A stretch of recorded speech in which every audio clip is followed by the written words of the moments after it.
Hello, people, and welcome to the Gen Z Hideout and this watch party watching Nick Fuentes.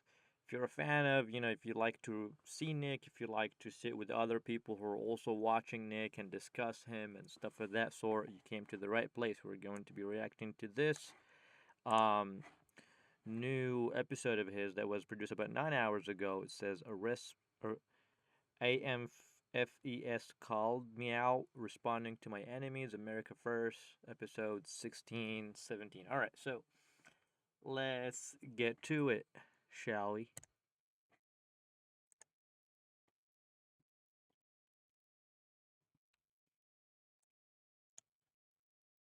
It's taking a while. Good evening, everybody. You're watching America First. My name is Nicholas J. Fuentes. We have a great show for you tonight. Very excited to be back here with you. I've been sick for a little while, but we have a lot to talk about tonight, lots to get into. Big show. Probably will be our last show before Christmas. Tomorrow's Christmas Eve, day after that, Christmas Day. So I don't know if this will be the last show of the year. Certainly, it will be the last show before Christmas. And tonight, our big story, we're going to be talking all about what happened at America Fest at Turning Point USA this weekend. It was a long weekend. How long did this thing go on for? I think it was like 4 or 5 days. And it was like a marathon of calling me out, among other people. But I think it got called out from the stage like 6 times. Somebody texted me, it was like 7 times. I counted 5, but I got called out quite a few times by Ben Shapiro, by Vivek Ramaswamy, by Rob Schneider, by a number of people. And so tonight we're going to talk all about America Fest. We're going to talk about some of the speeches, and we'll work through some of the big ones. In particular, I'd like to respond to the speeches from Ben Shapiro, Tucker Carlson, Vivek Ramaswamy, and J.D. Vance. We'll talk about those 4.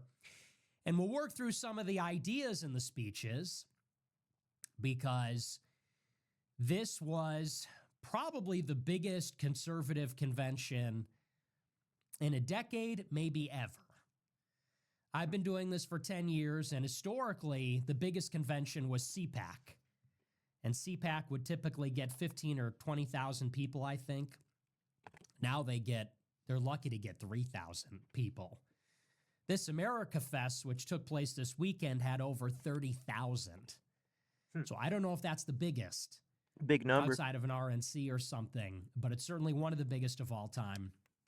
And it put on full display the civil war that's happening in the right wing. In other words, it was a platform. It was an exhibition for this ideological battle that has, of course, been ongoing.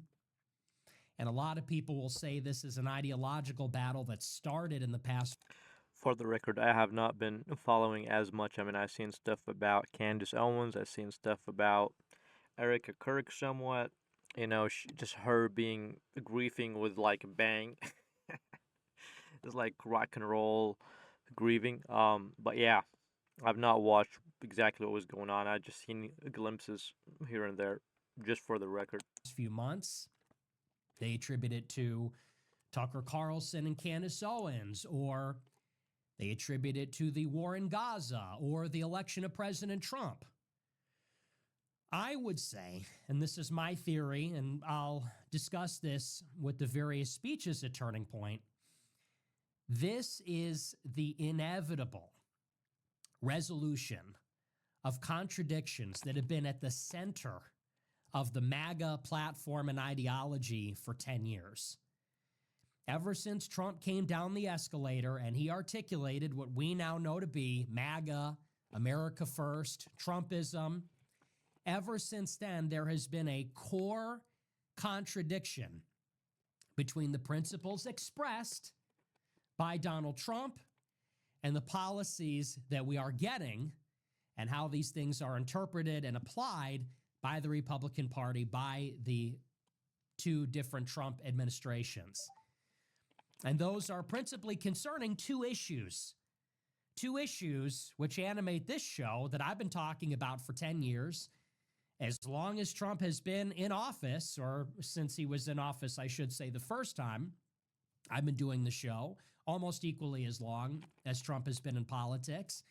And my show has been an effort to resolve those contradictions by taking those principles to their logical conclusion. And where I think this manifests, where I think this is most evident, is in two issues. And you already know what they are. They are white genocide, and they are the concentration of power in the hands of Jewish oligarchs, what I call organized Jewry in the world. Those are the two issues where the rubber meets the road, so to speak. When you take America First to its logical conclusion, it results in, one, a recognition that America is under attack through mass migration, which is changing the racial demographics of the country. And if you understand America to be a people, a nation of people, not a nation of ideas, then you understand that to demographically change the country exclusively through immigration from non-white countries, from the third world, this is the most existential, life-threatening attack on America that has ever happened. It is worse than 9/11. It is worse than World War II. It is worse than the Civil War, all rolled up into one. Because if America is a nation and a nation is its people, and if those people are replaced and will not exist any longer, then that means the nation dies with the people. The nation has been replaced. America has been destroyed and replaced by something else. It's an attack on America. It's an attack on Americans. And it's an existential threat. It's a threat to the existence as such of America. How can we put America first? How can we make America great again if America will not even exist because of mass migration? And it is racial. That's one. Let me just add to that, like a big point of that is not just the immigration, but we got Americans are not having enough kids because they're not having enough families. Family values are deteriorating for many reasons, but including feminism. So I don't know. I wish that this is something that is mentioned more. Two, how can we put America first if the political and economic and other power in the country is concentrated in the hands of people who do not even identify principally as Americans, but rather as Jews? And as Jews put the Jewish nation, and I'm not talking about Israel, they put the global Jewish population, which constitutes a nation, within many nations. If they put that country first, if they put Jewish peoplehood and also Israel, which is included in that, ahead of America, then how can we say that our elites and leadership are putting America first? They're not. They're putting the Jewish nation first. They're putting Israel first. And we see the result of that in the Middle East. We see the result of that with most of our government policies, the course of American history for roughly the past 50 or 60 years. They don't like America. They don't love Americans. They don't care about America. Actually, they have contempt for it. And they're quite open about that. And so, to me, these are the two issues, actually, that are driving the so-called Civil War. What is that ideological dispute? It is concerning immigration, not whether it's legal or illegal, but whether any more immigration should happen at all.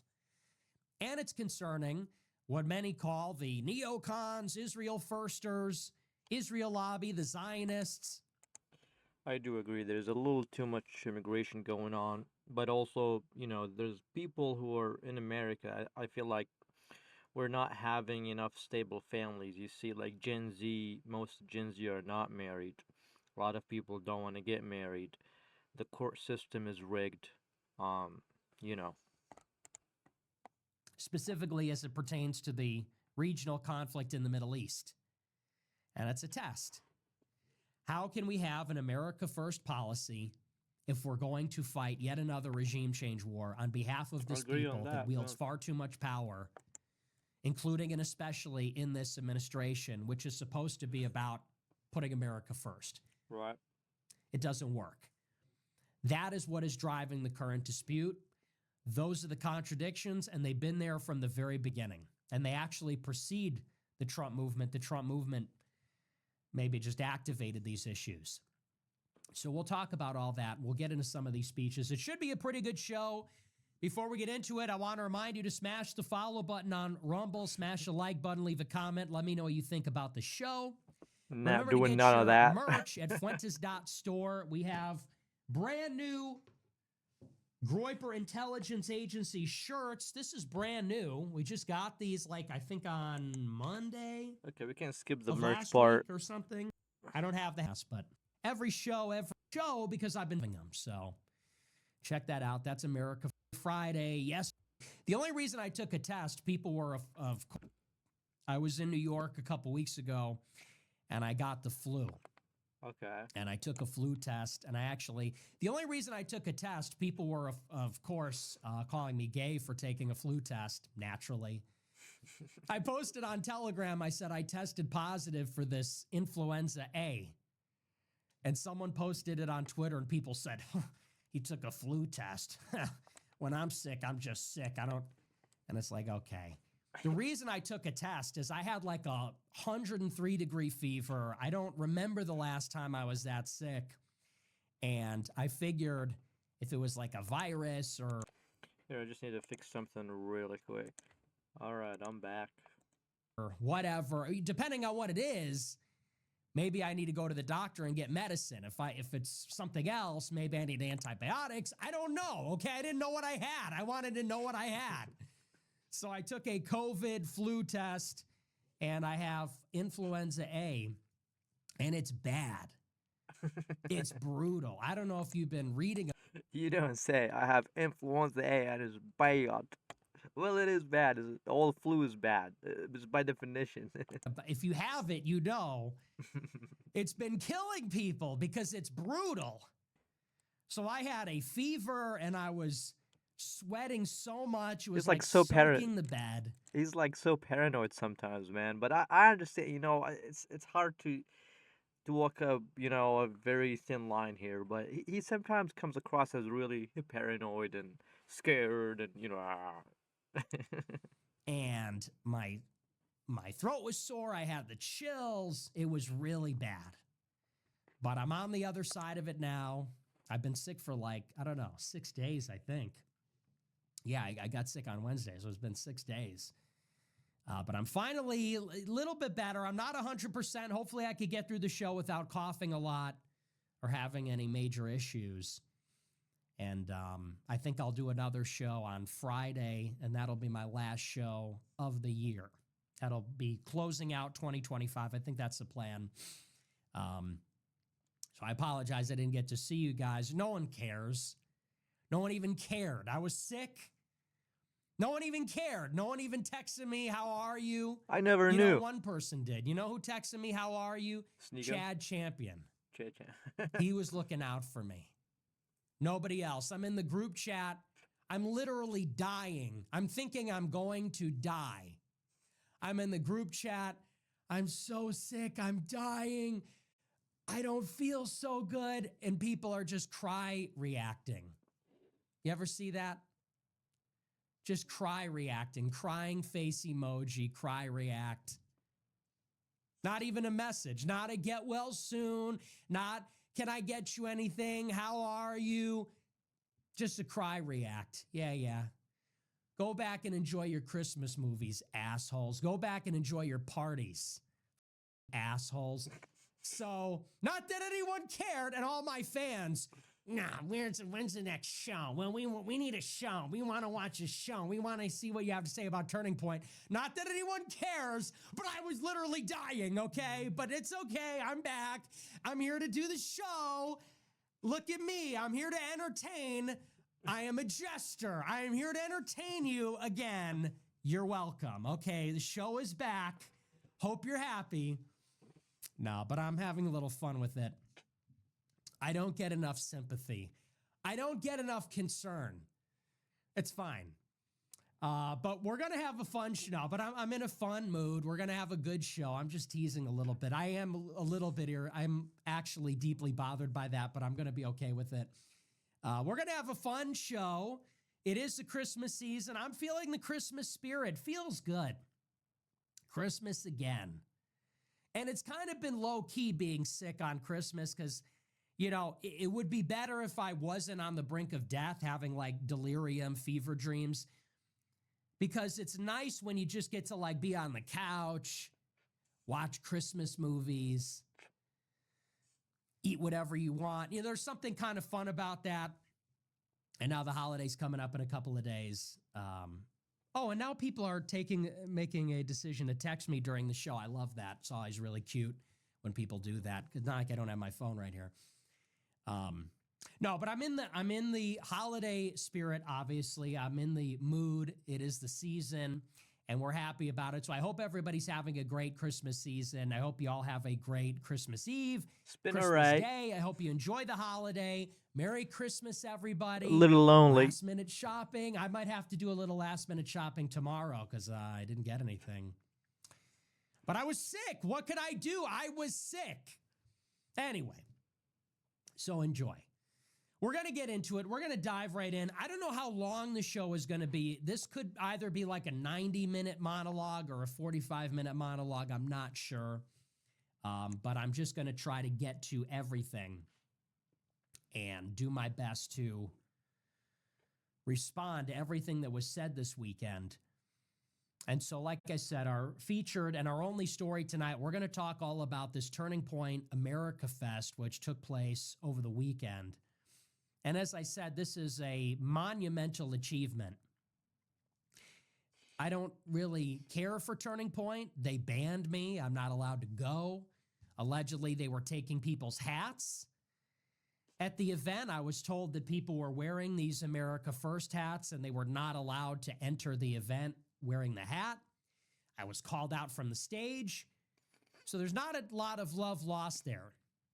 That being said, it was a spectacular event.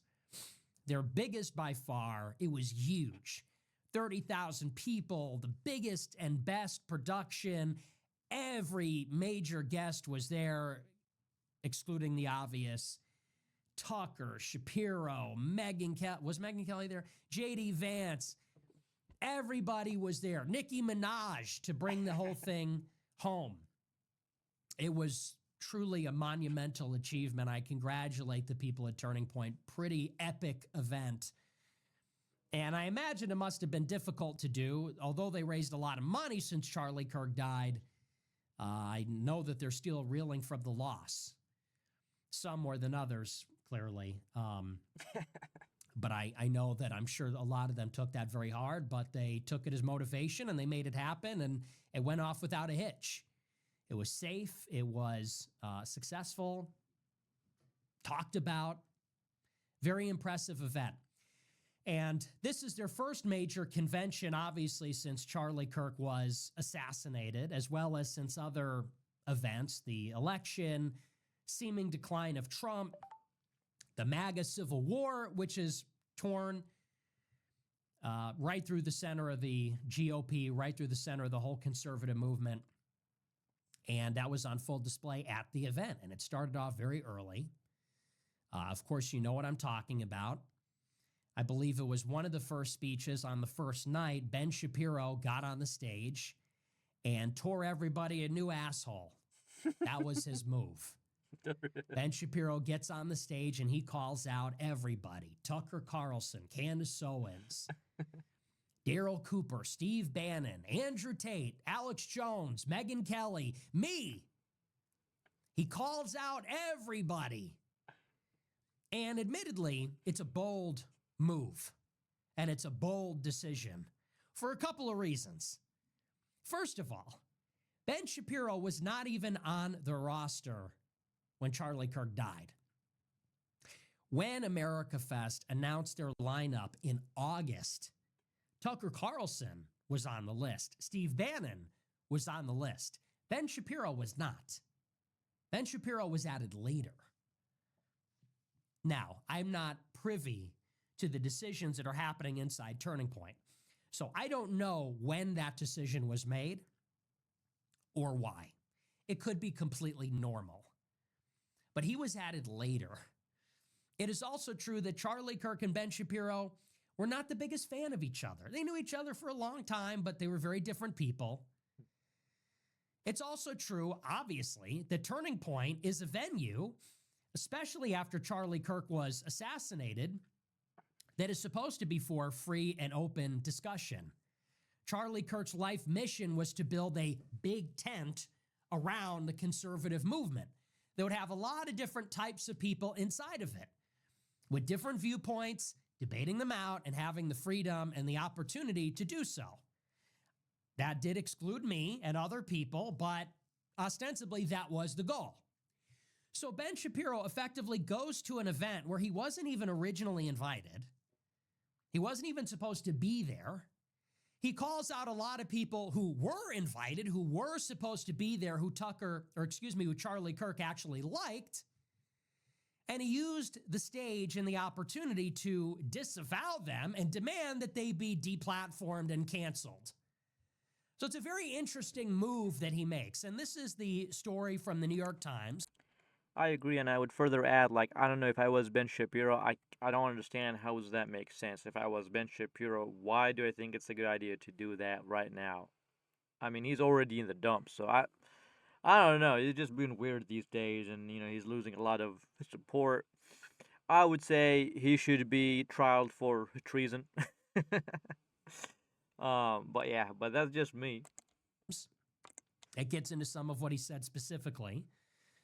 It says, quote, "The first sparks came on Thursday night with a blistering speech from Ben Shapiro, a founder of the media company The Daily Wire, who bemoaned the frauds and grifters in the movement and went on to savage, by name, a roster of powerful right-wing figures. Mr. Shapiro argued that the movement was being harmed by commentators, especially Candace Owens, who has been accused of anti-Semitism and who has been floating wild conspiracy theories about Mr. Kirk's murder under the guise, Shapiro said, of just asking questions. He wielded a particularly pointed arrow at Tucker Carlson for engaging in what he said was an act of moral imbecility. You're a moral idiot. You're a moral idiot. You're a moral imbecile. You're a moral stupid. You're morally trash. You're trash. He says it was an act of moral imbecility by recently airing a softball interview with Nick Fuentes, an avowed anti-Semite. Am I avowed? When did I avow? Who told you I avowed? I never avowed. I love everybody. Mr. Shapiro, hammered Megyn Kelly for failing to condemn Miss Owens and Mr. Carlson. And he called, he called Stephen Bannon, the one-time chief strategist for Mr. Trump, a PR flack for Jeffrey Epstein. So in total, Shapiro called out Tucker, Megyn Kelly, Alex Jones, Andrew Tate, Candace Owens, Daryl Cooper, Steve Bannon, and me. This was the speech. And, he thinks that he did something. And all of the National Review and Zionist and Israel-worshiping conservatives, they all think that he did something. They think that was courageous. They think that was brave. And I think everybody else looks at that and says, this is a kid with Asperger's. This is a Jewish spur gout. By definition, you get the ugliest, most unlikable, most hateable, most obnoxious, despicable person. He's also the shortest. And Ben Shapiro marches up to the stage with his Israel flag in tow, with his giant yarmulke covering his head. And he gets up on his wooden crate on the podium and says, "Oy vey, you're not loving Israel enough. You don't worship Israel enough. You're a moral imbecile. You're a moral anti-Semite." And everybody under the age of 45 first goes, ugh. Hate that voice, hate that face, hate this ugly little twerp. That's the first reaction. Second reaction is, this guy doesn't belong here. And this guy doesn't belong here because this is the America First movement. And Shapiro gives this big speech. He talks about this is a question of frauds and grifters. It's about truth and authenticity. It's about courage and telling the truth. It's about none of those things. What do all of the people that Ben Shapiro called out, what do they all have in common? Bannon, Tate, me, Megyn Kelly, Candace Owens, Tucker. What do they all have in common? They have almost nothing in common. Not ideologically, not racially, not in terms of gender, not even in terms of nationality, not in terms of religion. Excuse me. We don't even all get along. As a matter of fact, most of us don't get along. All the people that he called out. The one thing that we all have in common is that we have all criticized Israel's conduct in the war in Gaza. We have all talked about the influence of the Israel lobby. That is the one and only thing, notably, that all of those people have in common. He gets up there and marches up to the stage. I'm going to tell you what. Excuse me, 1 second. We're going pretty good there. I got this terrible cough still. Excuse me. Oh my gosh.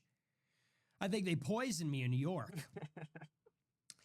Marches up to the stage. He says this is about the courage of our convictions, the courage in our conviction in the truth. The one thing they all have in common is that we have criticized this country. And I will say this. What Shapiro did was bold. Courageous, brave, absolutely not. Certainly it was bold. And to his credit, Shapiro is being bold in defense of his people. He is calling out all of these right-wing figures on behalf of the Jews, on behalf of the Israel lobby.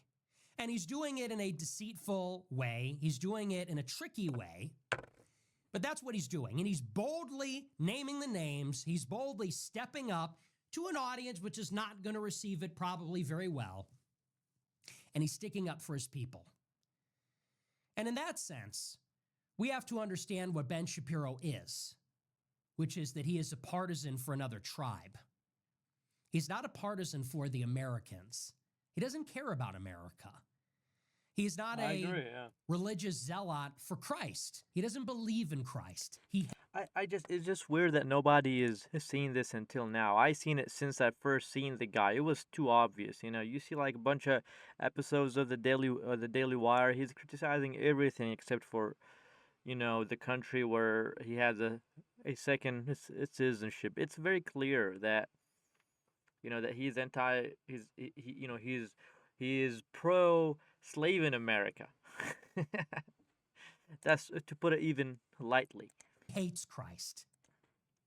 It is Christmas. Yeah, well, in 2 he's days. a Jew. Ben Shapiro will not be celebrating. He will not be observing. He doesn't recognize it. He doesn't even believe the year is 2025 going on 2026 because he doesn't measure time in terms of when Christ was born like we do. So he's not one of us. He's not an American. He's not a Christian. He's not a European either. He is a Jew. He is a religious Jew. He is an ethnic Jew, and his ultimate homeland is Israel.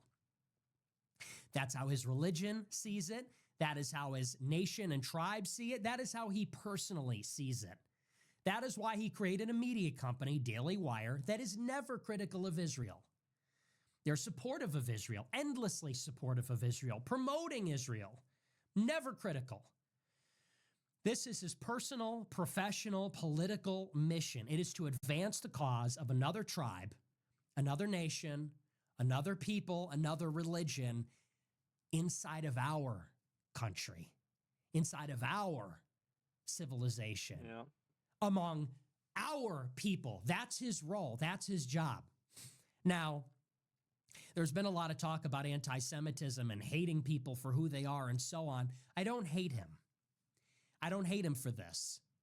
I don't hate him for being a Jew. I don't hate him for being a Jew advocating for the Jewish nation inside of America. I don't hate him for any of that. I don't hate him because he's a human being. And I don't hate him because I understand him. And in some sense, he's doing what's logical. He's doing what is right in a sense, according to his subjective opinion of what is right. And so it's like the scorpion and the frog. He's going to do what he's going to do. I am far more disappointed with our own people than I am with Ben Shapiro. For Ben Shapiro, there's no surprises. Ben Shapiro marches up to the stage, gets on the phone book, and he rants and raves about anti-Semitism. There are no surprises here. Somebody asked me, do you have any comment about this? I had a journalist text me. I said, no, I don't really have a comment. There's nothing really more to say there. There's nothing really interesting to say. Shapiro's going to do what Shapiro's going to do, and no one can or should be surprised. No one is surprised. It is what it is. And we can't even necessarily hold it against him in itself, in principle. But then I saw Tucker Carlson's response to Ben Shapiro. And there was sort of an interesting dialectic there. Shapiro and Carlson. So Shapiro gets up and says, I'm calling out the conspiracy theorists and the anti-Semites and the moral refuse that are, hating Jews and blah, blah. And Tucker gets up almost immediately after, gets up a little bit later, the same night, and he gives a speech. As I said, he was invited earlier. And he responds to Ben Shapiro's charge. And I want to read to you this excerpt from Tucker Carlson's speech. I'm going to read it to you. It's a little bit long, so bear with me, but this is just an excerpt from it. Tucker said, quote, I am not an anti-Semite for a very specific reason. I'm not an anti-Semite because anti-Semitism is immoral in my religion. It is immoral to hate people for how they were born. But that is not a limited principle. It is universal. It applies to every human being on earth. You can disagree with them. You can hate their ideas. You may even find yourself hating them for a moment, but you can't hate everyone who's like them. You can't punish people for crimes they didn't commit. We're getting the blood guilt speech again. He says that's why we have what are called human rights. They apply to every human, not just your group or my group, but every group, every human, because we don't consider people in terms of the groups to which they belong. We consider them as individuals the way that God created them. Well, wait a second. I understand that in a court of law, you don't consider people to be a member of a group. If you are charged in a criminal court with a crime like murder or manslaughter or even a traffic ticket, in a court of law, when you stand before a judge or a jury, you are considered as an individual charged with a specific crime that you did or did not commit, and that is the basis on which we decide whether you're guilty or innocent. But that is altogether different than how we look at a country of 330 million people. It is also different than how we look at different ethnic organizations, ethnic lobbies. For example, when we look at Ben Shapiro, one out of the 2% of Jews in America, we see a person who is married to an Israeli. We see somebody who lives in a Jewish enclave in Florida. He actually moved there to be surrounded by other people like him. He created a website that is exclusively dedicated to supporting the Jewish state. And he will call out and attack anybody that does not support the interests of that Jewish state. Now, if you say that as a Jew, Ben Shapiro clearly has an ethnic, tribal allegiance and affinity to his fellow Jews in America and the world, that as a Jew, he actually has a national allegiance to the state of Israel, are you telling me that that's a form of blood guilt? Is that immoral? Does that contradict the foundations of our religion? I don't think so. Because it is completely different to say that when we are judging somebody in a court of law for a crime, that we treat them as an individual, than to say that we can never judge anybody as part of any group, that we cannot meaningfully group people together in any way. Because, of course, we do the latter all the time. We always group people together. We group people together by age, when we go to school, when we talk about the generations, boomers, millennials, Generation Z, Gen Alpha. We group people together by male and female bathrooms, male and female sports, Boy Scouts and Girl Scouts. When you're doing your Christmas shopping, for him, for her. We group people together, yes, by race. When you commit a crime, let's say, for example, and you call the police, or you're a victim of a crime, how do you describe the person that committed the crime? Well, you describe all of their attributes, all of those characteristics. You describe their race also. And in prison, even, people group themselves together by race. The blacks go with the blacks, the Hispanics with the Hispanics, the whites with the whites. People do it all the time. What do we do during the census other than measure the proportions and the quantities of different groups of people? And it is only natural, and it's actually necessary for the maintenance of a society that we make observations and draw conclusions and maybe even create patterns about the different groups of people. And this is why we then profile people. So, for example, it happens to be a fact that the majority of violent crime is committed by a very, very tiny fraction of the population. And it's not even 13%. It's more like 2%. The vast majority, maybe not the vast, but certainly the majority of violent crimes are committed by young, black, adolescent men.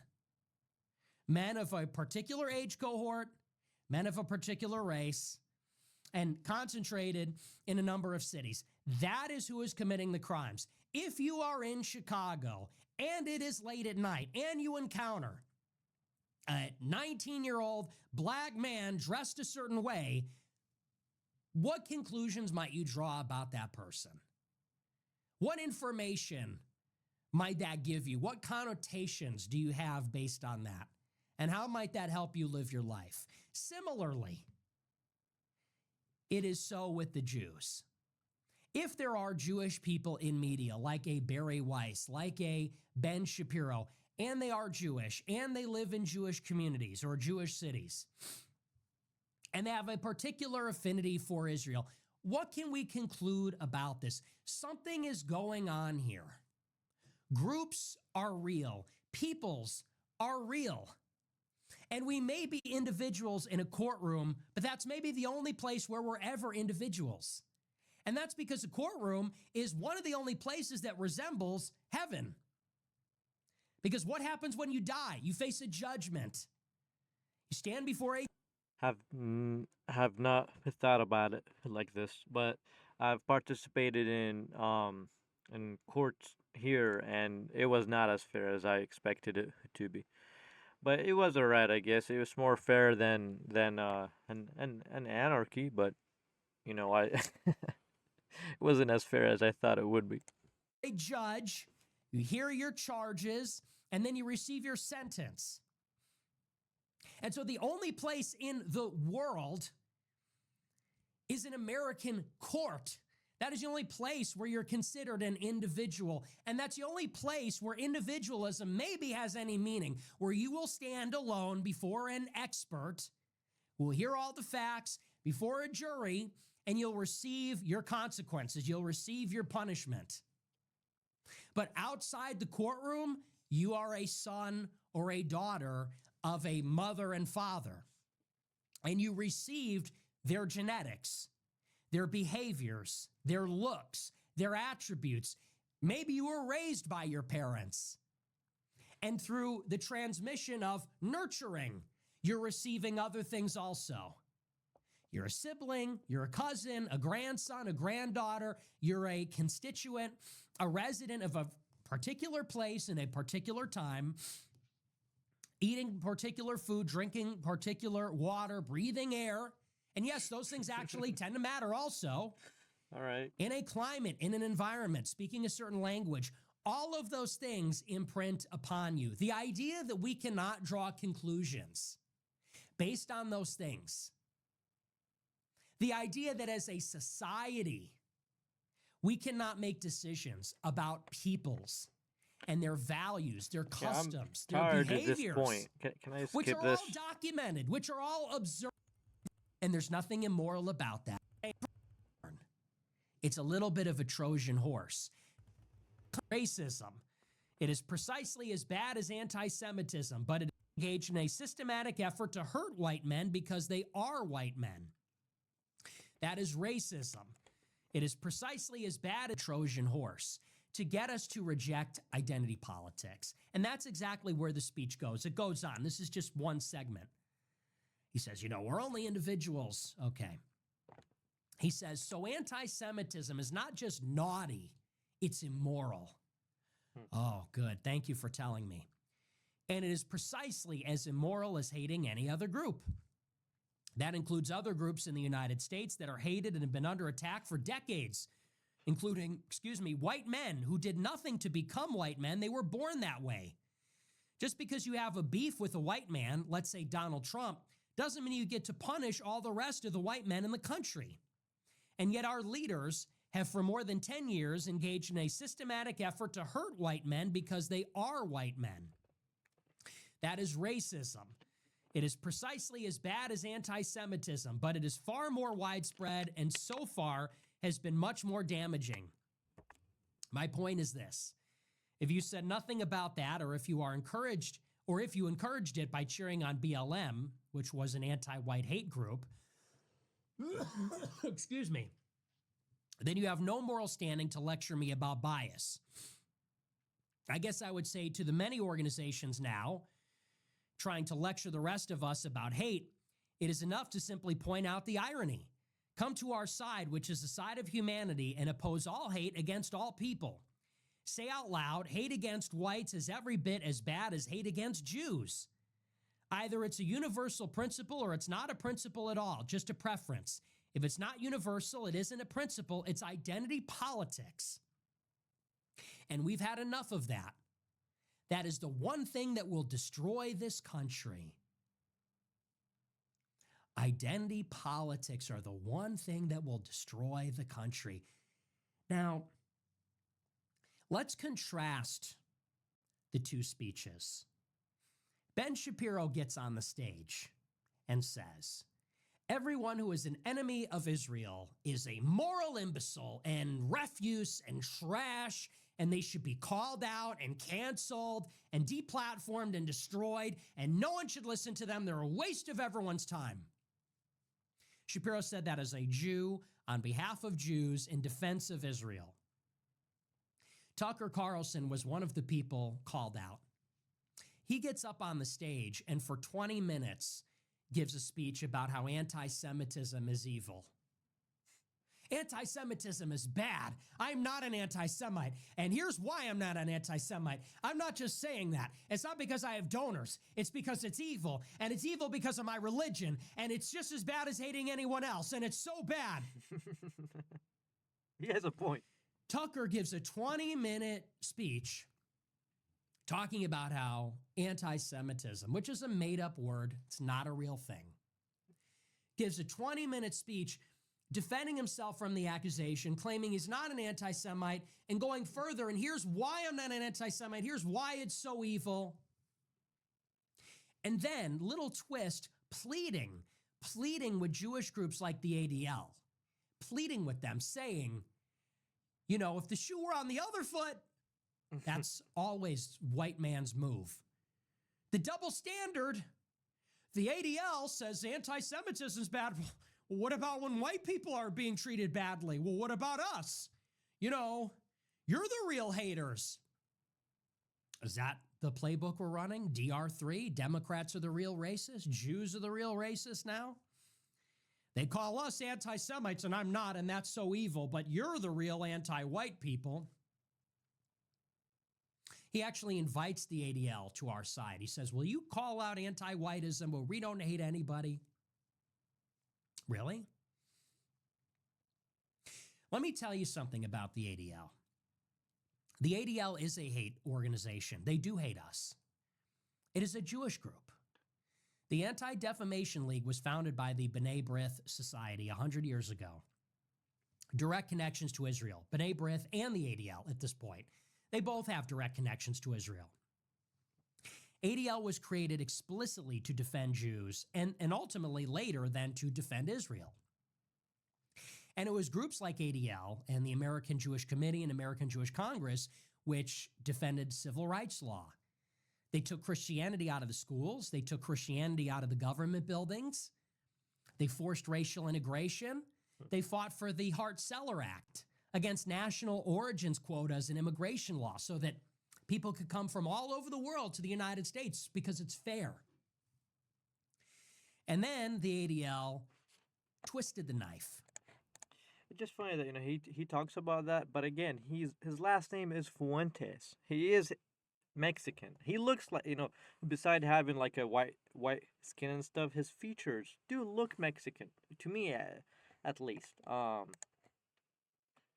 But yeah, so it's just kind of funny, when he speaks about stuff like that as if being like a bad thing, like having people from everywhere. Now, I'm not saying if it's bad or good. I'm just saying that his position is hypocritical in a way. I find that really interesting. Like, doesn't he see it? Don't people see it? I feel like people, they just. I understand, and I'm with him on that. We don't need any more immigration in America, and I feel like maybe what the situation is that people would cling to anybody who would say that, even if they're hypocritical, as long as to limit immigration. He's a voice for people who don't have a voice anymore. So I get that, but yeah, I'm just saying his position is hypocritical inherently by the fact that his last name is Fuentes, that one of his grandparents is Mexican. So when he says stuff like that, he's going against his own existence. It's kind of weird. Supported affirmative action, explicitly anti-white policies. They started then to support mass migration because defeating white people became an end in and of itself. They hate us. They hate white people. As long as America is a white country. In my opinion, this is a big stretch. I think that people like Ben Shapiro, it's not that they hate. So I feel like, so he's a supremacist, right? He's a Jewish supremacist. That's what Ben Shapiro is. That's what Zios are. They're Jewish supremacists. So by definition, you think that everybody else is inferior. I don't think they have a specific hatred for a group of people. I think they're out for themselves. They want to slave Americans to death. That's what they're into, They're beyond hate. They're more like, they might have hate specifically for Christian people from all backgrounds because they believe that Jesus is in hell. They specifically hate Jesus. But yeah, I disagree with Nick on this point, on this specific point that they hate us. They hate white people in America specifically, and they want to. I don't think this might be like a by the way sort of point. So they might try to bring people from other places or not white so that they can control the country better, because it's divide and conquer. When you have a country that is made up of different races, different ethnic groups, and different religions, it's easier to divide and conquer them than a one cohesive racial and cultural and religious bloc. This makes more sense than what he goes on about, in my opinion. A mostly white majority, all white country, Jews will feel insecure. If America is a non-white country, where it is a mosaic of different ethnic enclaves and racial diversity Okay, and so just like what I religiously said. pluralistic, then the Jews feel very safe because they will be the most powerful tribe out of a country split between many different tribes. And they Right. can play one off of the other. And this is what they say. This is their goal. It's been their goal. Shapiro's no different. Shapiro says that, Europeans have anti Semitism in their DNA, or at least many of the people that he's employed have said that. Like Josh Hammer and Aaron Bandler and Elliot Hamilton, they've all said basically the same thing. Europeans are inherently Jew haters. They have a problem with white people in themselves. Now, picture this. Shapiro, who hates whites, the ADL, which hates whites, this pro Israel movement, which hates whites, it gets up in a white convention. It's all whites for the most part at this convention. The GOP is 90% white. The country's 65% white. They get up in the white party, the white convention, the remnant in our white country, and they declare war against the white people. And they say, we're pro-Jew, and if you're not pro-Jew, you're garbage, you're evil, Just give me a second again. you're terrible, you're an anti-Semite. And a white person gets up, Tucker Carlson, who's called out, and he says, anti-Semitism is evil, and I'm not one, and here's why, and being anti-white's just as bad as anti-Semitism. We should hate nobody. And Right, no, I understand. It's a miserable point, but And in the end, what does Tucker Carlson say? Because I want you to pay attention to this. This is the last part from okay. this excerpt. See what he's gonna say. He said either it's a universal principle or it's not a principle at all. If it's not universal, it's identity politics. And we've had enough of that. That is the one thing that will destroy this country. That's the one thing that will destroy the country, identity politics. I'll tell you what's destroying the country: mass migration. Mass migration from India, mass migration from Venezuela, from Mexico, from the Northern Triangle, from China, soon to be from Africa, from the Middle East. Identity politics is destroying this country. Wait till you see what 100 million people from the third world will do. Identity politics is destroying the country. Look at what black people did to Chicago. Look at what they did to Detroit. Identity politics is the only thing. Really? Jewish lawyers have done a number on the country. It was identity. Again, I don't appreciate this sheer racism. Like, look, if you're anti-immigration, I don't know this sort. I mean, I understand, there is some patterns and stuff like that, but also, let's not forget, most of these places, right? So you go to the Middle East, you go to Latin America. I mean, America has been intervening there since forever. So basically, we're not letting these countries develop. And then, I mean, not us as a people, but as a government. So the government is not letting them develop. So they become hellhole countries. Obviously, when you have a country like that, people are not gonna have good manners. Because if you can't live, you're trying to survive. You don't have time to care about manners and about being a good person and about, being like a cultured person. So, you know, yeah, I feel like, it's not a good thing to like say it in that way, but I understand where he's coming. I would say that the government should not start any more wars, halt immigration, right? We don't need this extra talk about, some races are bad and some specific reason. No, no. Immigration at all, stop it. From whoever, it don't matter. Right? Stop it. Let's talk about it. See what is happening. See what do we want from there. And I agree that, I mean, as at the moment, America does not even have a state, does not have a government. It's hijacked by Zios. It's hijacked by a foreign entity. So I don't think we even have a government. We don't even have a state. This government is not ours. Identity politics in principle, or was it other groups invading the United States, other groups taking over the United States and using the United States for the benefit of their tribe, their country, The, their native God? I agree. People should not be doing that. So if you're in America, if you're an American, your loyalty should be to America. You're not supposedly serving a foreign country. What's the real threat here? Is it identity politics in itself, or is it that every other group is invading this country? I don't think it's every other group is invading this country. It's mostly the Zios and then people who they employed. So he's talking about Indians per se. Who is bringing Indians here? It's Elon Musk. Elon Musk. See? um, it's and the Zios have control over our state. We don't have a state anymore. And then they're causing all of these wars, making people trying to find a safe place, so they end up here. You know, I don't know this whole situation. I don't think like I would not blame the exact poor people who are trying to survive. I would blame the people who caused this situation to be the way it is that would cause them to migrate here, if that would make sense. And would blame the leaders and the people who are allowing it to happen, So it's not the individual criminals, it's the big bankers, the people at Wall Street, just like what George Carlin said. If you execute some of those people in Wall Street, some of those bankers, drug trafficking will reduce really quick. If you do public execution of some of those who do the money laundering in Wall Street, it will thin down drug trafficking really quick. So this is not a new idea. George Carlin said it a while back. So I'm just saying.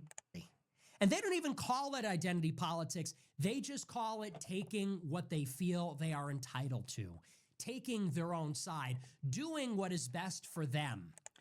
This is mostly a Zio thing. So Zios, Jewish supremacists, are people who are very entitled, very egoistic. It's by the nature of it. If you're a supremacist, don't matter if you're a white supremacist, a Jewish supremacist, a black supremacist, what you're saying is that your ethnic group is supreme and everybody is less. So it's by definition they're gonna be like that. But I don't think if you catch a Mexican person, an average Mexican person, from the people that I've met, they don't think that they're entitled to anything. They're thankful people. Just like his own grandparent.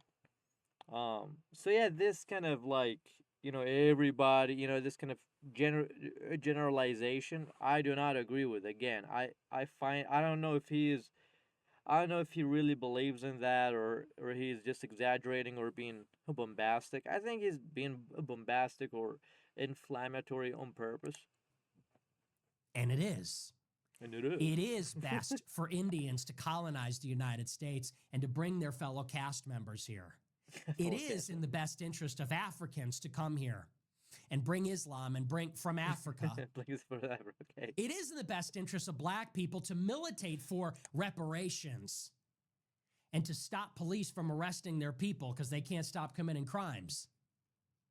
Has a They're point. doing what is in their interest as a group. And as I said before, now that white people are starting to take our own side, now that white people are getting up and saying, you know what, we don't want any more immigration. We don't want any more Indians. We don't want any more Haitians or Somalians. We don't want these people here. We don't need them. They're not making our country better. They're not like us at all. And we don't want to be outnumbered by them. And we certainly don't want to That's be fair enough. ruled by them. We don't want our children to be ruled by them. Now, people like Tucker get on stage and tell us to pump the brakes. Well, the worst thing that could happen is if white people played identity politics. I could think of a million things worse for this country than white people playing identity politics. Starting with and including mass migration and another war for Israel. Yeah. How about that? Identity politics is the one thing. The war for Israel? I 100% back him on that. We should not have any more wars for Israel. That's only gonna make more. It's these two things he's talking about is linked. Migration and wars for Israel are linked. Wars for Israel causes migration to America. You know, I'm just saying. That'll destroy the country. I could think of a million things before white identity politics is a problem and not the solution to what is happening. But this is the picture, which is that one group is willing to get on the stage and defend their own people. One group is willing to get on the stage and do what is best for themselves. I see. I be honest with you. I don't agree that this is a good thing. You see, those are again just like as I said, those are Jewish supremacists. And they should not exist. Like this is so he is saying that those people are playing identity politics, so white people should play it too. I would say nobody should be playing identity politics. I'd say this should end, and people who are advocating that, they should be put into their place. But his point is, because this is not happening, so white people gotta play that as well. So I understand where he's coming from, but I disagree with his methodology of going about it. For Shapiro to call everybody out, is that good for the Republican Party? No. Is that good for Turning Point? No. Who is that good for? That is good for people that care about Israel. To reassert the chilling effect, cancel culture, That is true. censorship, That that is is good true. for people that care about Israel. It is bold, it is audacious, it is polarizing, but he'll do it because that is who he defends. The white man gets up and makes these apologies, talks about double standards. I don't hate anyone. I'm not a Jew hater. I'm really a Oh good my guy. gosh. And the one thing that could ruin It's the third time he just repeats this point. Can I skip it a little bit? because someone like Ben Shapiro takes the stage and we can point out you are not like us. You don't look like us. You don't talk like us. You have a Brooklyn accent, but you're from LA. You're weird. Something isn't right here. It's visible, it's obvious, it's apparent. But someone like Tucker gets up, looks like us, talks like us, blue-eyed, little striking, doesn't really have much of a chin, kind of looks like a thumb, but that's okay. The Look hair like a is thumb. swept back, chooses in, okay. But he tells us, calm down, be complacent. He tells us, relax. He works It's for him. not a big deal. He Everybody works for just them. accept what is happening to the country. The only thing that will bring down the country is if we react too angrily, if we react too forcefully.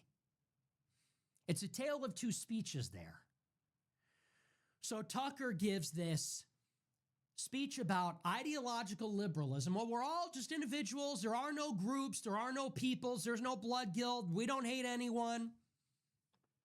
And I invite the ADL to come to our side. You're a hypocrite if you don't. And identity politics is always evil. Oh, that's great. I wish we had a white man that would stand up for our people. I wish we had a white man who would stand up for our country, who would stand up for the American people that are being replaced, because they are. And people don't like to hear this talk. They don't like this chest beating as white people, the white man. But who else is it? Who created the Jamestown colony? Who landed at Plymouth Rock? Who settled the country 400 years ago? Who created the English colonies? Who fought in the Revolutionary War? Who wrote the Declaration? Who wrote the Constitution? Fought in the Civil War? Led the Industrial Revolution? Who were the Transcendentalists? Who were the fireside poets? Who invented radio, television, railway, factories, the steam engine? Who fought in World War II? Who did all of it? White men. White men explored the world, circumnavigated the globe. I don't. You know what's really funny? The people who did do all of the things that he's talking about, if you went back in time and you told them that they were white, they would not understand what you're talking about. Because back in the days, people would identify with their more specific ethnicities, like it's like Italian, French, English, stuff like that. They don't group each other to be white. The concept of being white is very new. So yeah, I don't know. His whole worldview sometimes is just kind of weird, and I don't know. It's very flaky. It's not solid, you know. But he's correct about one thing: Jewish supremacists have to have stop to them. Somebody need to stop those people, and also, yeah, and the country needs to be. We should stop with identity politics. Nobody should be playing that. And if everybody is playing that, then I guess it's a fair game for every group to play that as well.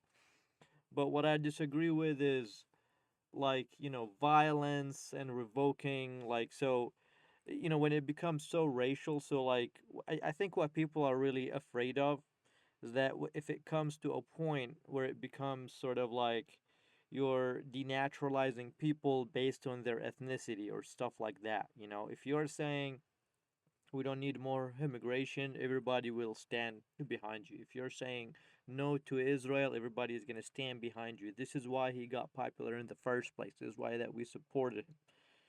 It's why we stood behind his back, because he said no to Israel, America first, for American citizens. You know. Now, if he's making it more about white and black and this and that, this is where he begins to lose. I feel like some of the people, you know. But he probably gained some more people who are into that crap. But it's just so divisive, that I would say it's better to gain the majority of Americans, and you will have what you need. If you are into preserving the white race, all the people like. So here's the thing, right? So you could kick all the Zios out. You can have your families. You can produce more kids. People who are already in America, they're not white. They could stay there. You could out reproduce the non-white people in here. You could do that. That's not impossible. You know, but yeah, but so there's no need to kind of bring up all of. I don't know. This is maybe I'm talking too much. I apologize. I don't know. I just have a lot of opinions on me. Oh, discovered this continent, planted a flag for Christ, planted a flag for Europe, planted a All flag right. for Rome. It was white men that tamed the wilderness, white men that defeated the Indians, white men that had a birth of freedom in America, white men that fought and died for it, The Englishmen who came here, they did not consider Italians white. Just saying. white men that tamed the frontier then, industrialized America, invented everything, At some point in this country, Catholics were considered subhuman. made the world safe for democracy, defeating communism and fascism. That was white men, and it was white men on the moon. Communism and fascism was made by white people as well. So his argument is moot. Look, I'm white people did a lot of great things. They did great achievements to history, but his arguments are bad sometimes, man. Come on, Nick. And Nazis got him there, actually. Nice little footnote. People like to forget about that, but it's true. And now white men are being replaced in every country in which they reside. You're not having enough kids, people. It's not. This is. I mean, yeah, part of it is a conspiracy, but he keeps talking about the immigration, but he's not talking about the families part. Why aren't people like? I mean, look, where did feminism start from? Did it start from India? Did it start from Mexico? As far as I do remember, it started from the West, from America, from the UK. This is where feminism start. When did the family start breaking? What happened? How did we come here? Is it because of Indians? No. So there's some things that would need to be fixed. There's something that we need to be fixing as Americans. And he's just not addressing these points, and it's very important. And I feel like the ego is like his collective ego is too big to admit that. It's no shame. People mistakes happen across history. Why can't we as people? Why can't we admit that we took some wrong turns? We took some wrong turns, people. We just took some wrong turns. It's not too late to make a detour. There's nothing wrong with that. America was a majority white country for 400 years almost, and now it's not going to be in a matter of 10. Canada, they doubled their population in 20 years, and it's all immigrants from India. Australia, not going to be a white country. All of Europe, not going to be white anymore. All of these cultures, this And you will not get them to be white again by being a godless person. So you see, like I've spoken about this for such a time now, right? So I feel like you see in every scripture and every religion, it speaks about the concept of karma. It might call it different names, but it's basically, have you heard about the earth is inherited by the meek?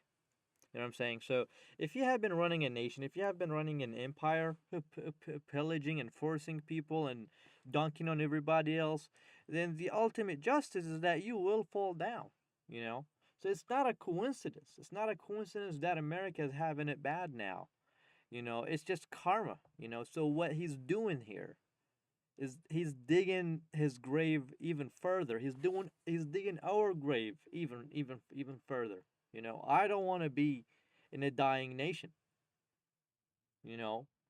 So the correct way to go about it is to, do some of what he's talking about. So to halt immigration, kick the Zayas out, but we don't have to, be so egoistic to not see our own mistakes, see what things went wrong and fix it.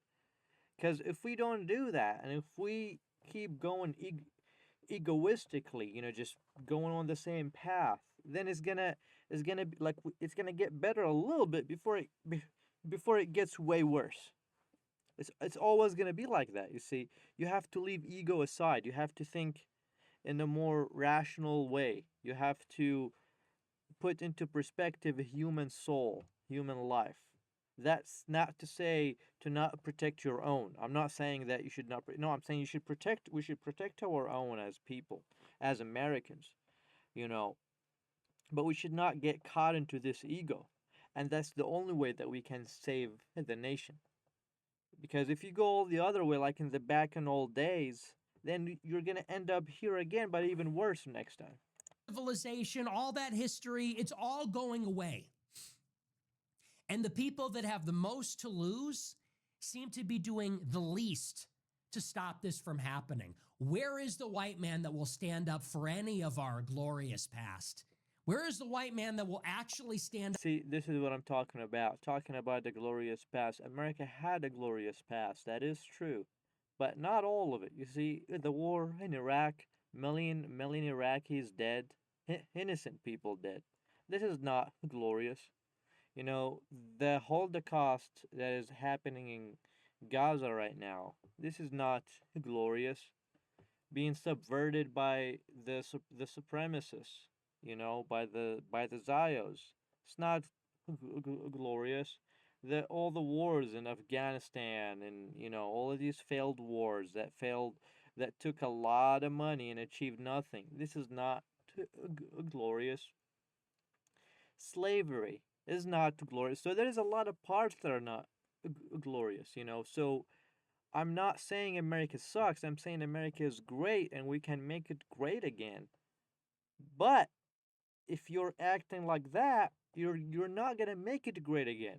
You will look like it for a little bit, and it's people like that is gonna scam you, and then it's gonna get worse than when it even started. This is very not good. This is not a good like it is good. It is half good. You see, he's going a good path, and then he's not nailing it. He is correct about everything, except that to say that this country is all great. No country is all great. It's not such a thing. There is not such a thing.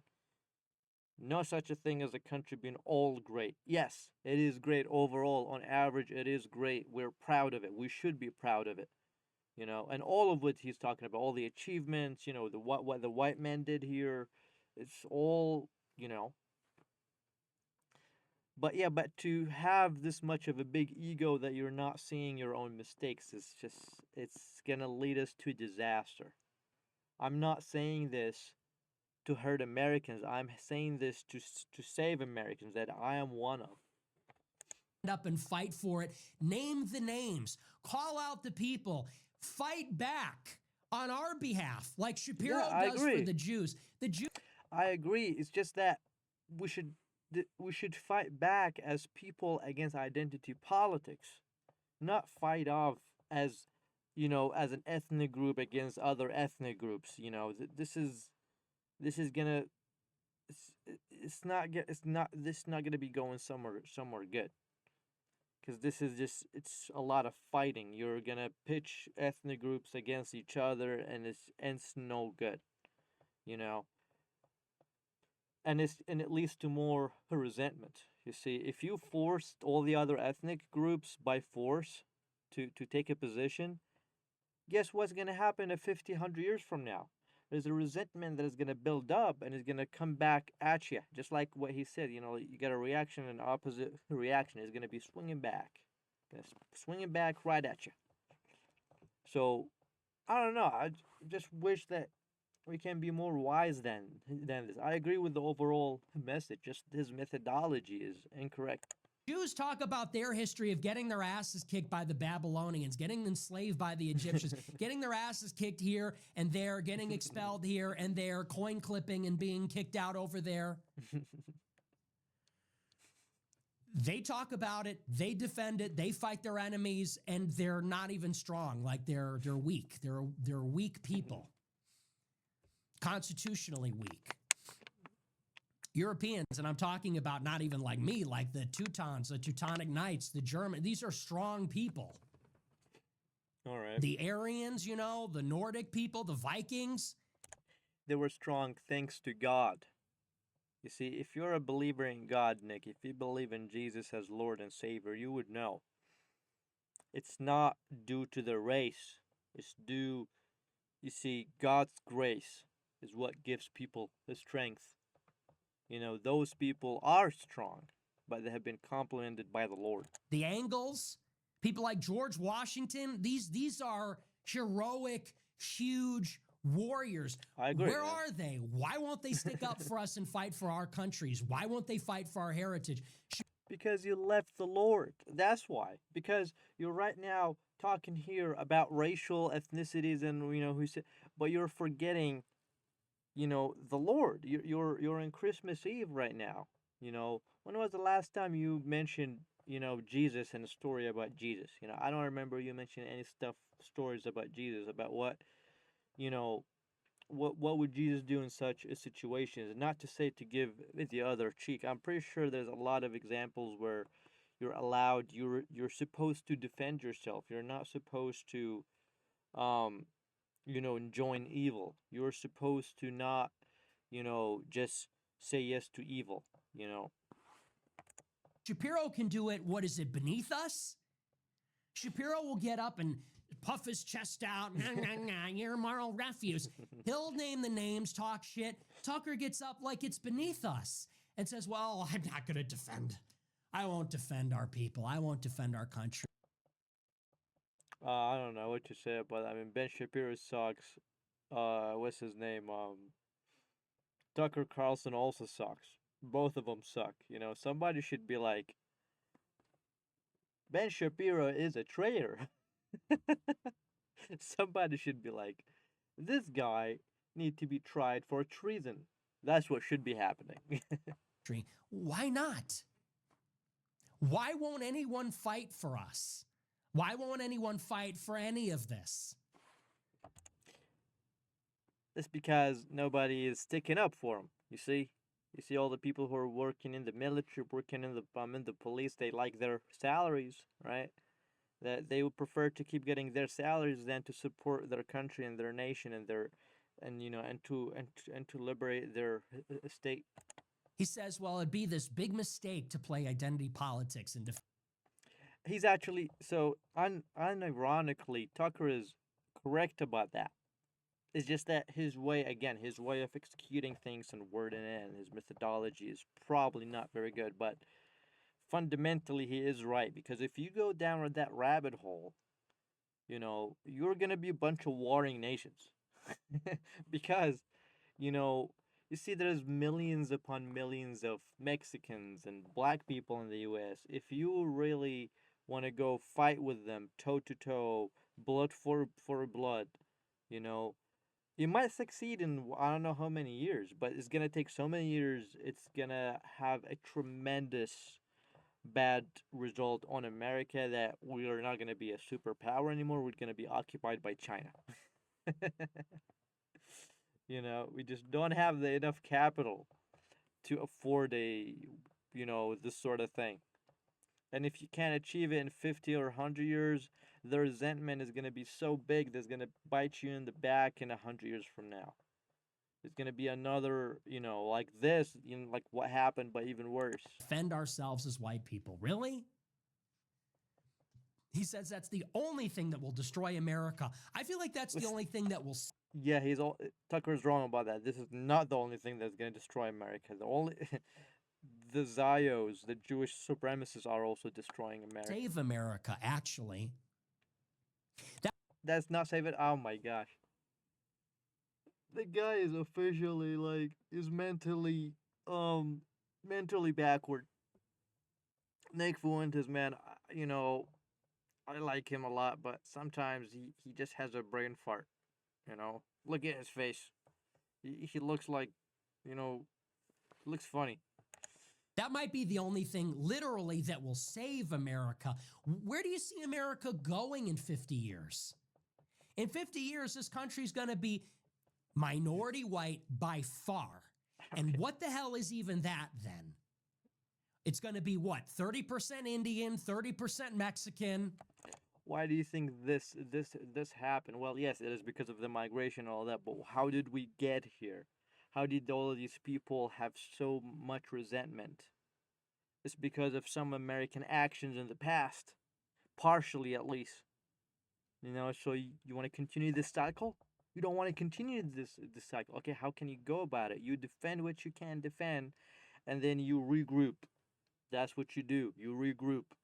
So shut the borders, kick the Zios, let Israel go to hell, and then let's regroup. Let's do like an in-house regroup. Like, hey people, okay, so we're done. We cannot give so for the black people. All right, we cannot give you any more reparations. We're broke. And then to the Mexicans or what have you, like you cannot let more people come. That's it. You're shutting the borders, you know. And then I'm telling you, this is gonna be those ethnic groups. We're gonna be in agreement. All Americans will be in agreement about that. Nobody's gonna be like, oh no, no. They'll be like, okay, fair enough. And then we can build from there. Any other thing, it's not only going nowhere, it's going to ruin us. You know, this is not the way of being a Christian. This is not a way of being moral. But I understand the resentment. I understand where he's coming from. It's just so it's so nuanced. It's not an easy it's a situation. So I'm not judging him really, but I'm just hoping that people see where we should be going. 25% white, 10% black. I didn't do the math off the top of my head. Is that going to be America? It will bear no resemblance to the country of the founders, to the Civil War era, to the 20th century. It will be a completely different country. It will effectively be dead. It will be gone. And you're telling me that white identity is the only thing that could destroy the country? That's the only thing that without it, there will be no country. But the reason that I'm sort of like, I mean, if you've been watching this channel, you would know I have had, I spoke about it a few times. My life is, have been just constant struggles. I don't know if we're going to be alive in 50 years. I might not be alive in 50 years from now. So I don't believe in sticking and being clinging to a future that might not even come. I believe in doing what's good and what's moral now. I believe in doing what's good now and leaving tomorrow for the morrow. Leaving tomorrow for the Lord, you know? So his way of clinging to the future like that, his intention is good, but again, his application is not. If you care about the future, you should be doing good now. You see, and if and how to do good now, you got to focus on the now, and that's how you have a good future. There's this story that I have heard from my elders. So it speaks about this woman who had an egg basket. So she had a bunch of chickens, and so these chickens would have these hens would lay eggs, and then she would have an egg basket on her head, and she would go every day to the market, carrying this egg basket, and she's just carrying it every day. She's selling more eggs, buying more hens, selling more eggs, and then one day she's just walking and singing, sort of, or talking to herself. She is like, I'm gonna sell these eggs, and then after it, I'm gonna buy more eggs, I'm gonna buy more hens, I'm gonna buy more eggs, and then I'm gonna get two earrings, and these two earrings, I'm gonna dance with them. I'm gonna dance like this, I'm gonna dance like this, and the eggs fall out of the basket, ruining her dreams. This is what, if we follow what Nick is saying here, this is what will happen. We're focusing on the future so much that we miss the present, that we don't have a future. You see, if you're an egg basket girl, you gotta focus on carrying your basket. Don't focus on the earrings later. Focus on now. How do you do good now? Step by step. Focusing on the future too much is gonna make you have no future, because you have no present. Anyway, so that's Tucker. I want to move on into Vivek Ramaswamy's speech because he Vivek. really laid it out even further. And I'll read to you. This is his piece from the New York Times, which I think was a little better. His speech was basically the same thing. But Vivek Ramaswamy gave a speech the following night. He called me out by name and said that I'm a Stalin worshiper, Hitler worshiper. I called Usha Vance a Jeet. And so Vivek Ramaswamy declared war on me too. And I'll read to you this excerpt from his New York Times piece, which is called Groyperism is Not Conservatism. And I could tell that he sampled this heavily in his speech at Turning Point. So, like I said, the content is basically the same. This is Vivek Ramaswamy's piece. He writes, quote, "There are two competing visions now emerging on the American right, and they are incompatible. One vision of American identity is based on lineage, blood, and soil. Inherited attributes matter the most. The purest form of an American is a so-called heritage American, one whose ancestry traces back to the founding of the United States or even earlier. This view is now popularized by the Groyper right, a rapidly ascendant online movement that argues for the creation of a white-centric identity. This is a predictable response to anti-white discrimination over the last half-decade, and it is no longer just a fringe viewpoint." Now, I want you to pay attention to this. So first of all, he says it's like a Nazi idea. He says it's blood and soil. And strictly speaking, I suppose you could call it that because we're defending America, which has a defined set of borders. And we are talking about our race, which is genetic. It's about your mother and your father. So, yeah, strictly speaking, it is concerning the soil. Like we're not talking about living anywhere else. And it's concerning our heritage. So, yeah, there's an element of blood in there. You've heard the expression, blood is thicker than water. I don't really find anything too objectionable about that. But right out of the gate, Vivek says, if you're a Groyper, if you're supporting Heritage America, you're blood and soil, which has a connotation with the Nazis. But there's something else in there which is equally important, maybe more important, aside from he's clearly casting aspersions on this in that way. He says that the rise of the Heritage American ideology, he says, is a predictable response to anti-white discrimination over the last half decade. This is maybe one of the more important things that was said the entire weekend. Because if you have paid any attention to how any of these people have been pathologizing and psychoanalyzing me and you over the past 3 months, this is the little trick that they're all doing. When they say, why is Nick Fuentes so popular? Why is his show so popular? Why does everybody like him? They're confused. They're panicking. They're saying, how is this guy who's so provocative, edgy, controversial, seems to be a racist, sexist, anti-Semite, they say, how is he getting such traction with seemingly people of all different ages, genders, races, even. There's non white people that love it. There's women and moms that love it. There's My guess is not it's not because of what he was just talking about. My like how I got into him and how many people I know that got into him is because they're anti-Israel. They're anti what Israel is doing. They're anti what the Zios are doing. This is on one part, and then the second part on the unfairness of the justice system in regards to marriage. So the for Gen Z at least, and for most people. So for Gen Z, so this channel is called the Gen Z Hideout. So I'm representing a Gen Z in general, from all races, all religions. The Gen Z concerns are as follows. We don't want our tax dollars going to a foreign country. We don't want to fight for a foreign country. We don't want to be part of the troops that go fight in foreign country. We don't want any foreign wars. So this is one thing, right? Make the economy better, right?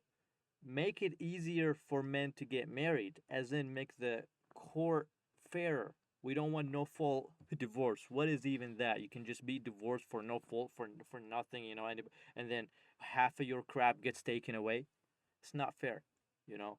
So these are the two things that are very popular, and nobody's responding to them. No administration, nobody, and even him, he's subverting this message now. Um, Having let's say, so white people being oppressed, it is up there, but is after these two. You see, these are the two most popular issues. This is like maybe fourth, maybe fifth, and it's fair enough, and we can get to it, and we can work on it. We can do it, you know but how can we do that if we don't even have a state? We don't even, we're controlled by a foreign entity. We don't own ourselves. We're slaved, you know and we can't get married, we can't have families, we have no past, no present, and no future. We have no wealth, we have no economy, we have nothing. We have no family, we have no money, we have no love, we have no time, no health, no education. Our money is going to a foreign entity. This is what matters 90% of it, so this is what made him popular.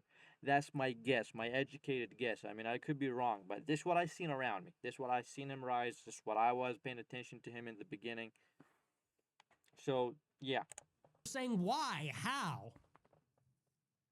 And rather than look at the ideas and assume that the ideas must have merit, they say that it must be some sort of a trick. Well, it's bots. Well, it's because Charlie died. Well, and then they go further. They But say it's I'm a a bot, folks. psychological issue, it's a Bot pathology. people. They want to psychoanalyze you, the people that like the show, and me, and they say, well, this is all a reaction.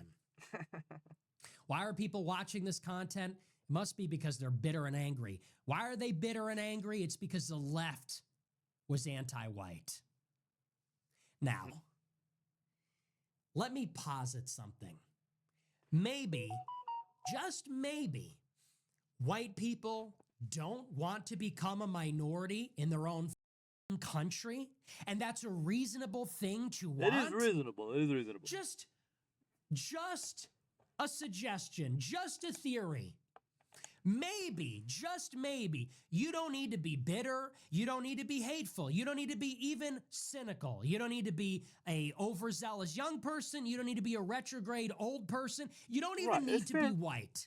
It's fair. It's fair. Maybe. Is it possible? There are people in the United States that think it is not a good idea for the country to become majority minority, for it to become majority non-white at all. It's funny when he says that a majority, a minority. This sentence would not. It doesn't even have a meaning, because once a minority, look what I stopped it. Look at him. This frame is so funny. Look at his face. Are you guys seeing his face? Here, let me see if I can look at this. Look at this. It just looks so funny, man. Okay, let's bring it back to how things were. Oh my gosh. I'm having a time of my life right now. This is one of the best Christmas Eves I've ever had in a while. Merry Christmas, by the way. Let's get back at it. I'm getting a little tired, so I hope it finishes soon. Seems like not. Seems like it's gonna keep going. Well, oh, you know what? We'll see. Oh, or in a few generations, as it has. Is that possible? Will you even entertain the notion? Or is it all just a species of culture war malaise? He says it's a predictable response. Oh, it's so predictable. You know, I'm a math Olympiad. I didn't go to sleepovers. I wasn't on the football team. I predicted it with my abacus. It's a predictable response to anti white discrimination. So you're telling me the reason that people don't want to be replaced in their own country is because of affirmative action? That's the only reason. Okay. If it weren't for affirmative He's not bringing anything new. Everybody knows action this. or Let me just skip this part then.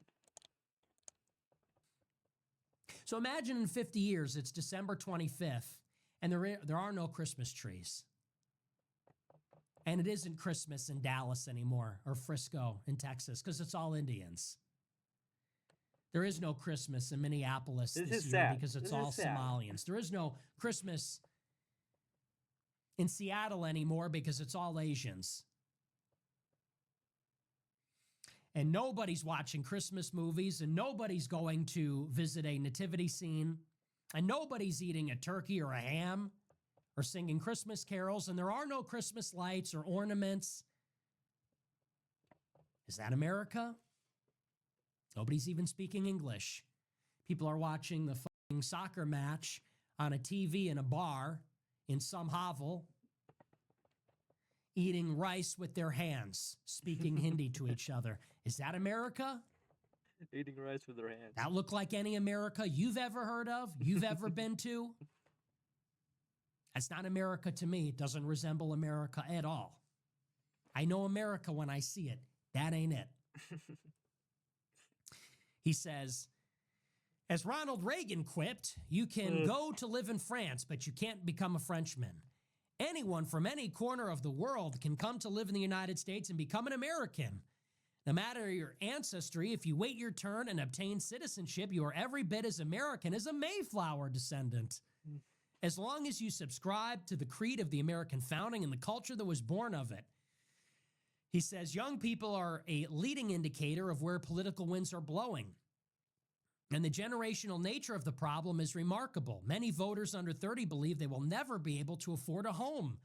They're saddled with college debt, and absent dramatic policy interventions, Social Security will most likely be curtailed before they ever receive benefits. They're understandably bitter about it. Oh, so you're just, aw, little white guy can't afford a home. Aw, I understand that you're bitter. See the patronizing? It's because the left was mean to you. It's because you're bitter because you can't afford a home and you're not going to get your He's right there. I agree. You know, we can't afford a home, man. The Social heck? Security. You won't get your welfare. He says their rising sense of economic insecurity conspires with pent-up psychosocial angst.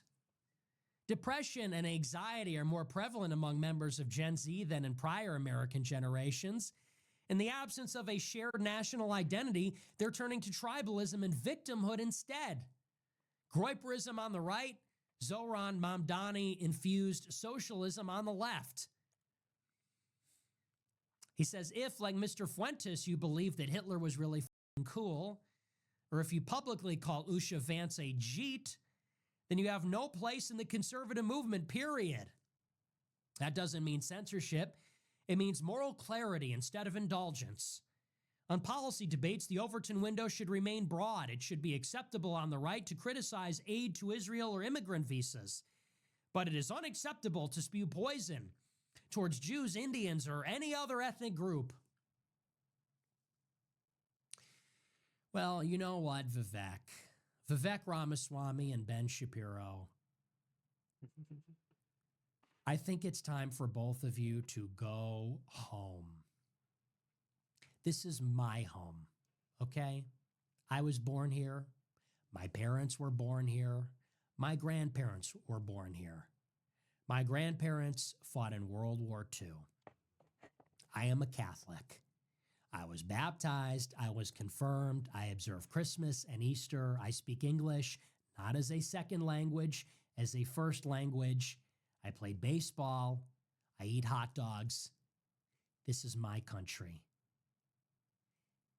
We will allow you to live here as a guest if you respect our customs, our heritage, our traditions, our identity. We may even give citizenship to your great grandkids if they are patriotic Americans. But if you come into my country from India, from Poland or Russia, where these Jews come from, if you come into my country and start telling me what it is to be an American, who is and isn't American, you come into my country and start telling me that being European and being Christian and speaking English has nothing to do with America. And someone who got their citizenship from an H-1B visa after getting a green card is just as American as someone that came on the Mayflower. You have worn out your welcome, and it is time for you to go home. That's what that means, because you do not belong here. You have no respect for this country. And here's the difference. I agree that if some so I partially agree here. So I think it's if somebody is treasonous like that, because those people, especially Ben Shapiro, they're treasonous. So it's not that they should be going home. They should be tried for treason. To make an example out of them. When my ancestors got to this country from Italy, they kissed the ground when they arrived, and they learned to speak English. They got rid of their Italian accents. On Thanksgiving, they ate turkey and stuffing. Their kids played baseball. Wait, it's lagging. What the heck happened? They got rid of their Italian accents. On Thanksgiving, they ate. Okay, so this is not from me. Fact for the thing. Their kids played baseball. They tried to assimilate because they had the bare minimum respect for the United States. They assimilated. They saw George Washington as one of their founding fathers. They assimilated into a country which, by the way, wasn't even hospitable towards them. You come here as an anchor baby. Your parents weren't even citizens. They had you. You have citizenship. And because you're such a gauche social striver, because you come from a country of gauche social strivers and scammers, you have no idea how inappropriate what you're saying even is. You have no idea how impolite, how entitled, what an imposition it really is. You walk around in a suit with your disgusting bare feet. You walk around with your big, stupid head, receding hairline, pompous and arrogant, lecturing Americans on the founding because you read a couple of books about it. Like this is your home. This is not your home. And you know it's not your home. That's why you married an Indian and you had Indian kids. You gave them Indian names. You didn't assimilate. You didn't even adopt the religion of our country.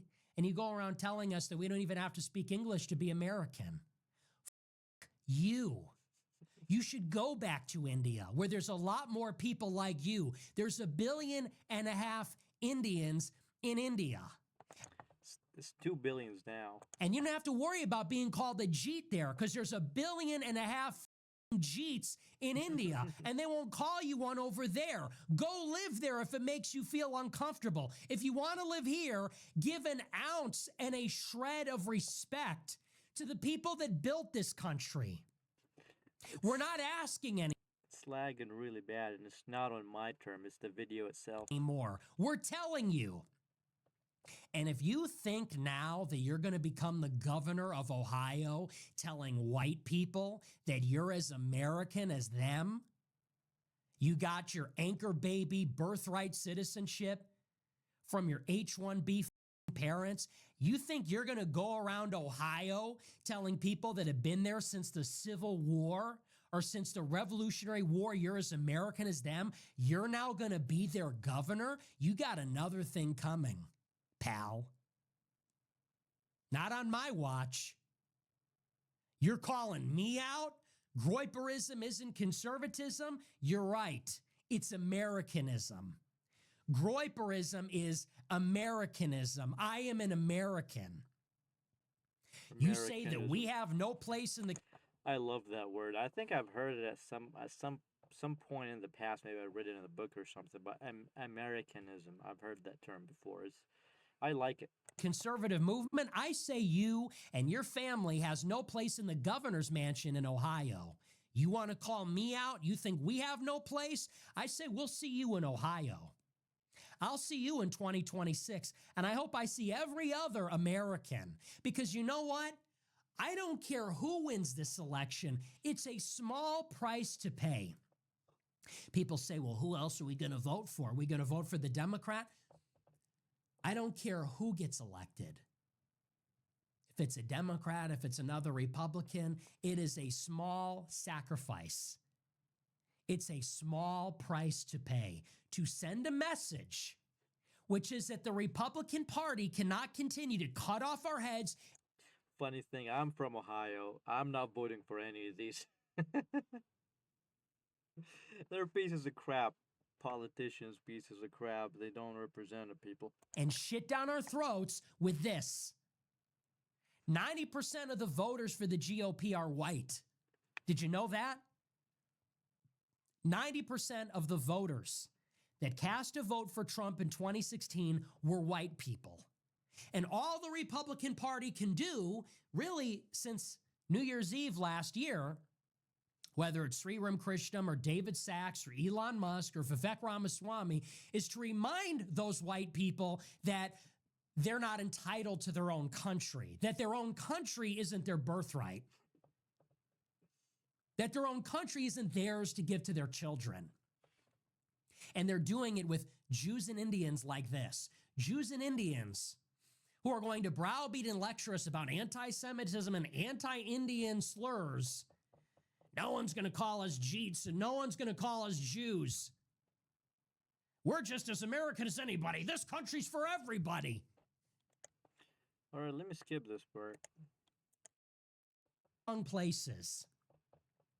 And honest to God, these people like Vivek Ramaswamy and Ben Shapiro, they should just count themselves lucky that we're not looking at deporting them yet. We're looking at deporting every illegal immigrant. We're looking at getting rid of birthright citizenship. You should just count yourself lucky that we're even considering letting you stay. They get a little carried away. This is our country. No one's going to insult us. This is all for us. We're as American as anybody. You're getting a little too comfortable. You should quit while you're ahead. You're here. You're living it up. You should quit while you're ahead. Because pretty soon there's going to be a lot less tolerance. There already is. And soon there'll be even less. Because the well is being tapped. How much more of this can a people take? How much more humiliation, how much more of an insult can a people take? It's disgusting. Everybody knows the program. You come here, you learn the language, you assimilate. We've had far too many for far too long. It's time to shut it down. For them, it's not even good enough. Always more, no assimilation. White people never had anything to do with it. It's too audacious. So this is the Vivek Ramaswamy speech. I'm getting tired, honestly. I love to hear from him. I mean, he is provocative. He is bombastic, as he calls it. You know, it's entertaining. You know, so I don't mind listening to him. I don't mind. You know, it's pretty entertaining. But I'm getting tired. So again, if you guys want a second a second part to it, just let me know. But for now, I'm calling this a day. So thank you for watching. You know, this is Gen Z Hideout. See you on another one. Stay strong and don't budge.